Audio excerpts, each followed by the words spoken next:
qui est relativement rare. Ça, c'est un autre point. Mais je suis assez d'accord sur les autres médias, mais je ne vais pas rentrer là-dedans. Je veux dire, tout le monde se met un petit peu en place, etc. Et ça, je crois que c'est important. On ne peut pas dire aujourd'hui, je suis là, c'est moi, je suis en place, je veux que personne ne rentre. Je veux dire, demain, forcément, vous allez vous faire bousculer. Et c'est normal, c'est logique.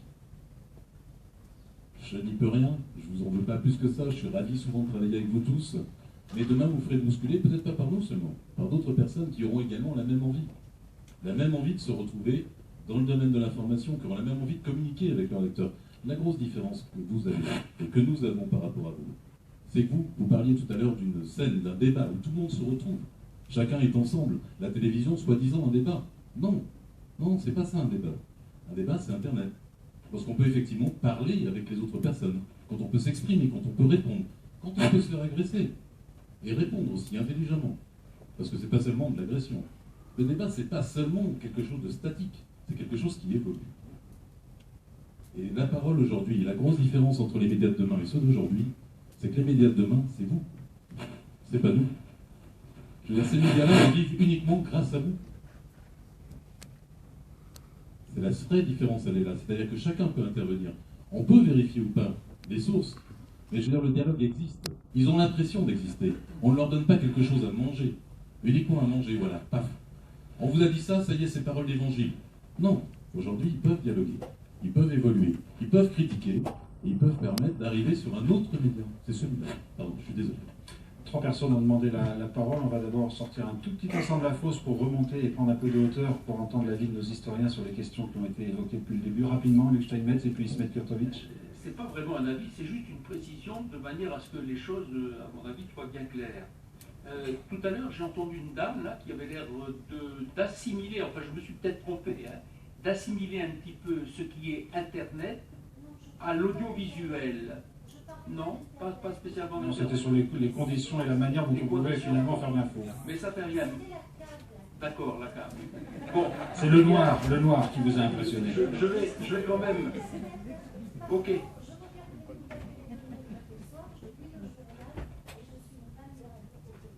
Bon, d'accord, parfait. Ce que je voulais simplement préciser, c'est que, contrairement à ce qu'on peut imaginer, ce qui arrive sur Internet, que ce soit écrit, j'ai entendu parler de Radio Cocotier ou de Calédosphère, où j'ai entendu également le contenu qui arrive par Internet sous forme d'images télévision. Et je pense que Nathalie Délé faisait allusion à NCI, je pense, hein, qu'elle faisait allusion à NCI. On peut penser que c'est de l'audiovisuel au sens de l'article 27, puisque ça nous arrive par l'image et par le son. Or, ça n'est pas de l'audiovisuel. Actuellement, en matière, en droit, la presse écrite et l'Internet, c'est la même chose. Voyez-vous ? Par contre, l'audiovisuel, c'est soumis à autorisation préalable. C'est pour ça que c'est en métropole, sous le contrôle du CSA, et en Nouvelle-Calédonie, comme le disait M. Demazel, par son hôtel local, le CTA.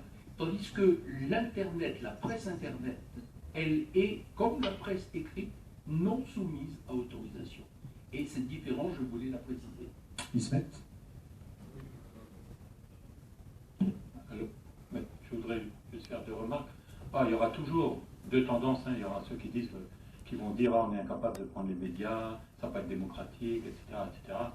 Alors qu'on est en train de discuter du transfert de compétences régaliennes où on s'aperçoit qu'elles peuvent être co-gérées avec l'État. Et pour les médias, non, on serait des incapables. Bon, voilà, ça c'est une première chose. La deuxième chose, c'est que l'information, c'est du travail. Et jamais une machine pourra faire l'information. Donc, les médias coûteront toujours cher, parce qu'il faudra payer les travailleurs. Et donc, le média qui n'aura pas beaucoup de moyens pour payer les travailleurs n'aura pas de succès parce que son information ne sera pas correcte. Ça, c'est la base et c'est ce qui rend la chose difficile. Je voudrais revenir sur le fait que dans notre pays, il y a 2 médias. Il y a l'ensemble des médias et il y a la société France Télévisions en Nouvelle-Calédonie. Nous avons la chance qu'aujourd'hui, elle est dirigée par des Calédoniens. Mettons ça de côté. En fait, cette société est complètement départementalisée et c'est un recul. En 1981, nous jurions tous sur le rapport Moineau. Donc le gouvernement français avait fait rédiger un rapport et les sociétés de télévision d'outre-mer devaient être gérées par des conseils d'administration, ça va vous étonner, mais composés d'élus du conseil du gouvernement de la Nouvelle-Calédonie, de personnalités du monde culturel désignées à parité. C'était prévu. Et en 1983, dans le gouvernement de Chibaou, M. André Gopera exerçait de la compétence sur la communication. Et on était un petit groupe, moi j'avais été chargé d'étudier cette question, et en Nouvelle-Calédonie, il y avait la revendication d'un office territorial de radio et de télévision, bien normalement. Ça tombe presque sous le sens.